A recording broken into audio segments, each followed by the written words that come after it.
खित्ते की एक बड़ी खबर, हसीना वाजिद अपने मुल्क से फरार हो गई हैं। फिर से एक इस्लामिस्ट गवर्नमेंट वहाँ बनने जा रही, एक नया पाकिस्तान बनना जा रहा है। तो दो पाकिस्तान होंगे, तो ये तो बड़ी खुशी की बात है। अगर क्या ही अच्छा हो कि एक दोबारा से कोई कन्फेडरेशन ही बन जाए। हसीना वाजिद फौजी हेलीकॉप्टर में बहुत ही मुश्किल से अपनी जान बचाकर अपने हमदर्द, अपने सबसे बड़े सपोर्टर मोदी जी के पास पहुंच गई हैं। 99% पाकिस्तान का हाथ है। उसने पूरी दुनिया में मुसलमानों को इतना बदनाम कर दिया है कि ये अमेरिका जाए वहां इनके कपड़े उतारे जाते हैं, ये लंदन जाए एयरपोर्ट पे इनको मुक्के मारे जाते हैं, लाते मारे जाते। जाने से पहले शायद अपना वीडियो बयान रिकॉर्ड कराना चाहती थी, लेकिन देख लें कि उन्हें ये मोहलत भी नहीं मिली। अबसार साहब, बड़े सगीर के 3 ममालिक भारत, बांग्लादेश और पाकिस्तान, 2 मुस्लिम अक्सरियती मुल्कों में तो जमहूरियत मजबूत ना हो सकी। बांग्लादेश के लिए भी कहा जा रहा है और हम भी देखें तो मुस्तकिल हमें एहतजाज करते वहां पे लोग या तहरीकों में नजर आते हैं। भारत सबसे बड़ी जमहूरियत बनकर बाहर निकली। एक सी तारीख है इस पूरे खित्ते की या इन तीनों की। अगर हम देखें कि 2 मुसलमान मुल्क में जमहूरियत क्यों नहीं पनप सकी आखिर? लगता यही है कि कुछ दिन हो के भारत के मीडिया ये खबरें फैला रहा है कि बांग्लादेश आजाद नहीं हुआ, बांग्लादेश ने आजादी नहीं ली, बांग्लादेश को हिंदुस्तान ने आजाद करवाया है। ना ख्याल यही है कि शायद वो कुछ दिन, आज की रात तो कम से कम दिल्ली में गुजारेंगी। उसके बाद कल क्या होता है वी डू नॉट नो।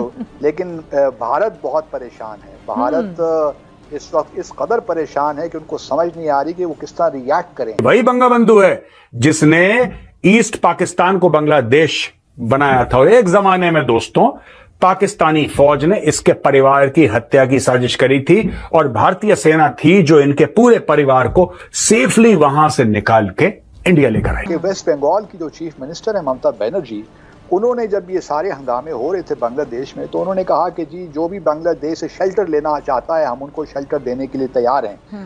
तो हिस्ट्री इन रिवर्स शुरू हो गई है।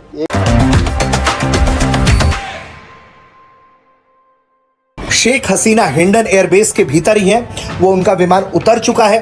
बताया जा रहा है कि उन्हें एक सेफ हाउस में मूव किया गया है और उनकी सुरक्षा के लिए सेना के सबसे घातक कमांडो में से एक माने जाने वाले गरुड़ कमांडो को लगाया गया है। आपने जैसा कि इंट्रो में देखा, ये भिखमंगे पाकिस्तानी खुशियां ज्यादा मना रहे हैं और इनकी तो हमेशा से आदत रही है पाकिस्तानियों की पहले से खुशियां मनाना।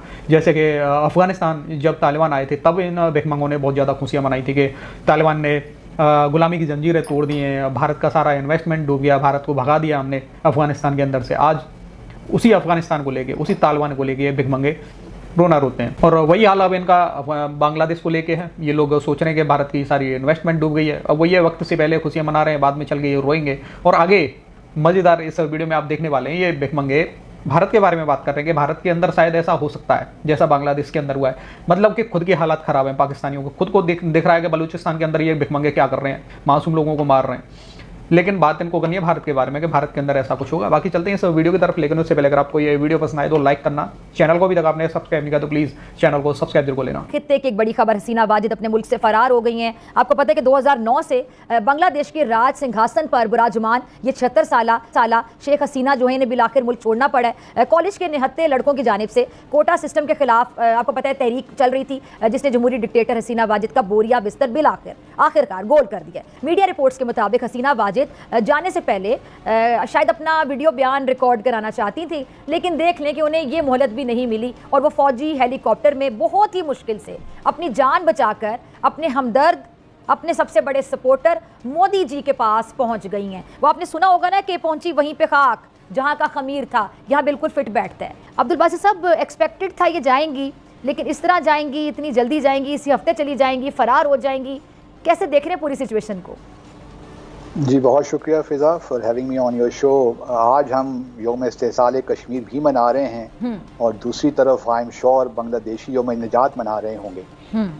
क्योंकि जिस तरह आपने बिल्कुल अपने इब्तिदाई में सही कहा, बज़ाहिर तो वो लगती थी कि डेमोक्रेटिक हैं, लेकिन वो एक अथॉरिटेरियन माइंडसेट के साथ रूल कर रही थी और ऐसे लोगों का फिर बिलाखिर यही अंजाम होता है। बहरहाल शेख हसीना चूँकि डेमोक्रेटिक खातून नहीं थी तो भागकर वहीं गहीं, जिस तरह आपने कहा जहाँ का खमीर था, तो भारत ही उनकी पनाह गाह है। अब देखना यह है कि आगे वो क्या करती हैं।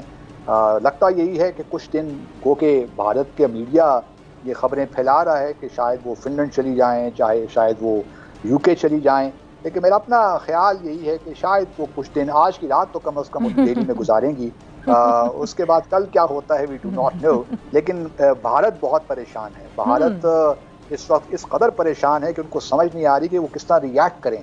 तो I am waiting for the ministry for external affairs कि वो बताएंगे कि वो क्या रिएक्शन उनका आता है, क्योंकि इस वक्त एक मुश्किल सिचुएशन में तो भारत आ गया है। क्योंकि उसने पिछले, अगर देखे जब से शेख हसीना आई हैं, उनकी कोशिश यही है कि वो बांग्लादेश को अपने सैटेलाइट स्टेट की तरह ट्रीट करते रहे हैं।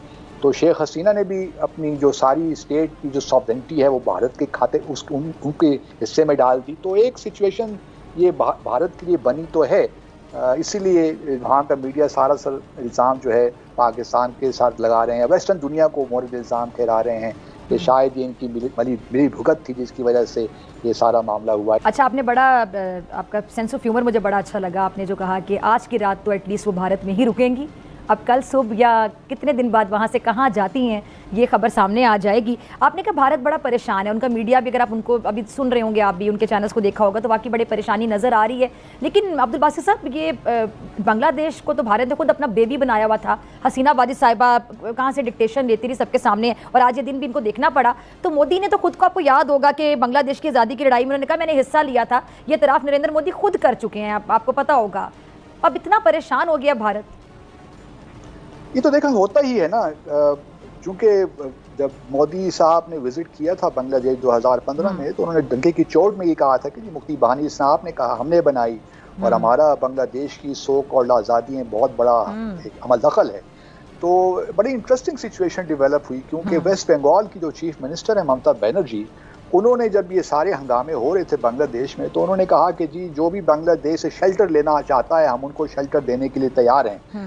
तो हिस्ट्री इन रिवर्स शुरू हो गई है एक ज़माना। और फिर जो सेंट्रल गवर्नमेंट थी मोदी साहब की, उन्होंने बड़ा एहतजाज किया ममता बनर्जी से कि आप इस किस्म की स्टेटमेंट किस तरह दे सकती हैं, हम तो बिल्कुल वेलकम नहीं करते। और फिर बांग्लादेश की जो मिनिस्ट्री थी, उन्होंने ख़त भी लिखा भारत को कि जी देखिए ममता बनर्जी यहाँ पे टेररिस्ट और एक्सट्रीमिस्ट जो एलिमेंट्स हैं उनको इंसाइट कर रही हैं। तो मैं ये बताने की कोशिश कर रहा हूँ कि भारत ने शेख हसीना के होते हुए एक लिहाज से बांग्लादेश को तरक्की की राह में, मैं समझता हूँ कि रुकावट बने। पिछला एक साल अगर आप देखिए, जब से, और ख़ास तौर पे जब जनवरी में इंतखाबात हुए, उस वक्त से लेकर अब तक तो हालात बहुत ही कशीदा हो गए, इसीलिए बांग्लादेश को IMF भी जाना पड़ा। लेकिन असल मामला जो है ना फिज़ा, वो है कि जहाँ सोशियो इकनॉमिक, ख़ास तौर पर इकनॉमिक सिचुएशन जब ख़राब होती है तो और उसके साथ साथ अगर पॉलिटिकल सफोकेशन भी हो जाए तो फिर ऑब्वियसली हालात बहुत ही गंभीर हो जाते हैं। अब्दुल बासित साहब, ये जिस तरह भारत की अगर हम बात करें तो वहाँ पे भी बेरोज़गारी की जो शरह है वो आपके सामने है कि बहुत से लोग हैं जो बेरोज़गारी का शिकार है। अगर आप उनका मीडिया देखें, उनके ड्रामे देखें, उनकी फिल्में देखें, तो वो करोड़ों की, अरबों की, खरबों की बातें ऐसे करते हैं जैसे वहाँ पर तमाम दूध और शहद की नहरें बह रही हैं। लेकिन अगर उनकी आम आवाम का हाल देखा जाए तो एक मतलब गुर्बत की लकीर से नीचे बहुत ज़्यादा गुर्बत है वहाँ पर। जो आम लोग हैं घर अफोर्ड नहीं कर सकते, जिस तरह की वो बस्तियों में रह रहे होते हैं, लेकिन चूँकि वो अपने मीडिया के थ्रू लोगों को ये बताते हैं कि पता नहीं हमारे मुल्क में पता नहीं क्या कुछ दूध शहद की नहरें बह रही हैं, शाइनिंग इंडिया दिखाया जाता है, दरहकीकत बर्निंग इंडिया है जहाँ पे कोई माइनॉरिटी सेफ नहीं है। अंग्रेज़ी वाला सफ़र वो काफ़ी अरसे से कर रहे हैं, फिर जिसको मौका मिलता है वो उर्दू वाला सफ़र भी करता है और वहाँ से चला जाता है। बेरोज़गारी की शरह के हवाले से मेरे जहन में ये सवाल आया जो मैं आपसे जानना चाह रही हूँ कि ये इस कामयाब तहरीक के बाद क्या हम ये एक्सपेक्ट कर सकते हैं भारत में भी ऐसी कोई तहरीक ज़ोर पकड़ सकती है? नहीं, मेरा नहीं ख्याल कि इस किस्म की तहरीक ज़ोर पकड़ सकती है। उसकी देखिए बुनियादी वजह यह है कि भारत में आप उनसे इत्तेफाक करें, इख्तिलाफ करें, लेकिन एक इंतखाबात का जो अमल है उस पर कुछ ज़्यादा आवाज़ें नहीं उठती। भारत में ऐसी कोई सूरत हाल नज़र नहीं आती। आपने बिल्कुल बजा फरमाया कि वहाँ पे बड़ी पॉवर्टी है, इकनॉमिक सिचुएशन ऐसी नहीं है जहाँ पे जैसे में दिखाई जाती है। मिसाल के तौर पर देखिए ना, वो 3.5 ट्रिलियन डॉलर की इकॉनमी है, लेकिन वो अपना मुकाबला चीन के साथ करते रहते हैं। चीन कहाँ 21 ट्रिलियन डॉलर की इकॉनमी और कहाँ भारत। तो ये एक नैरेटिव बिल्ड उन्होंने किया है। और क्योंकि इस वक्त ग्लोबली अगर आप देखिए तो अमेरिका को भारत की ज़रूरत है टू काउंटर चाइना, तो भी एक लिहाज से उनकी स्ट्रेटेजिक पार्टनरशिप भी उनके लिए एक पॉजिटिव रोल प्ले करती है। इकोनॉमिकली डेफिनेटली उन्होंने बहुत कुछ अचीव भी किया है, 7 to 8% ग्रोथ रेट है उनका। लेकिन अभी जो चांद है बहुत दूर है और इतना आसान नहीं है, और उनको भी आगे 30-40 साल चाहिए to catch up with China. तो अभी बहुत इम्तिहान और भी हैं इश्क़। तो भारत को जो है अभी अपनी पावर्टी से भारल, मैं देख नहीं रहा कि भारत में इस किस्म की सूरत हाल हो सकती है। इस तरीके से शेख मुजीबुर रहमान का मुजस्समा गिराया गया उसको, और ये वो सद्दाम हुसैन का मुजस्समा हमें याद आता है जब उसको गिराया गया, उसी तरीके से किया गया सब कुछ। हिंदुस्तान ने हमेशा हमेशा जब भी बांग्लादेश की सरकार पे तंगी आई है, प्रॉब्लम्स आए हैं, तो हिंदुस्तान की सरकार ने ये नहीं बोला कि हम आपका हाथ पकड़ रहे हैं। उन्होंने खुद हिंदुस्तान का हाथ थामा है और कहा है कि please help me, help us. तो भैया आज एक बार फिर वही हुआ है कि बांग्लादेश की सरकार जो है टूट गई और शेख हसीना ने 2 पांव अपने और 2 रेंट पे लेके पाकिस्तान से सीधा भागते हुए हिंदुस्तान में लैंड किया है, और वहां पे मार्शल लॉ मेरे ख्याल से लगने वाला है, क्योंकि आर्मी चीफ जो है उन्होंने कंट्रोल संभाला हुआ है। और बांग्लादेश के स्टूडेंट्स को यह लग रहा है कि वाह भाई वाह वाह वाह वाह वाह, क्या जबरदस्त काम किया है, और यही हैशटैग चला रहे हैं कि बांग्लादेश अब फ्री हो गया। देखें, इसमें साथ देने में पाकिस्तान का बहुत बड़ा हाथ है। वो बोल रहे हैं भाई आगे बढ़ो, मारो, जितना हो सके मारो। भाई ठीक है, अगर वहां के स्टूडेंट अपना हक मांग रहे हैं, उसने देश को उल्टा पुल्टा कर दिया, सरकार गिरा दी, लेकिन इसमें फायदा सिर्फ एक बंदे को ही हो रहा है, किसी को भी फायदा नहीं हो रहा सिवाय अमेरिका के। इसका फायदा किसी को भी नहीं पहुंचेगा, और इसके पीछे भी बहुत बड़े हाथ है अमेरिका के। हर एशियन देश जब टूटता है ना, हर एशियन देश की जब सरकार गिरती है ना, तो उसमें बहुत बड़ा हाथ जो होता है यूएसए का होता है। सोचने की बात इधर है कि पाकिस्तान बांग्लादेश के स्टूडेंट्स के साथ मिलकर सोशल मीडिया में उनका साथ दे रहे हैं, लेकिन अपने देश के अंदर जो गरीबी, जो जुल्म, जो आतंकवाद, जो मारदार, जो महंगाई, जो जो जो प्रॉब्लम्स है पाकिस्तान में, उसके खिलाफ खुद पाकिस्तानी नहीं निकल रहे, लेकिन तालियां बजा के बोल रहे हैं कि वाह बांग्लादेश के लोगों, वाह क्या जबरदस्त काम किया है।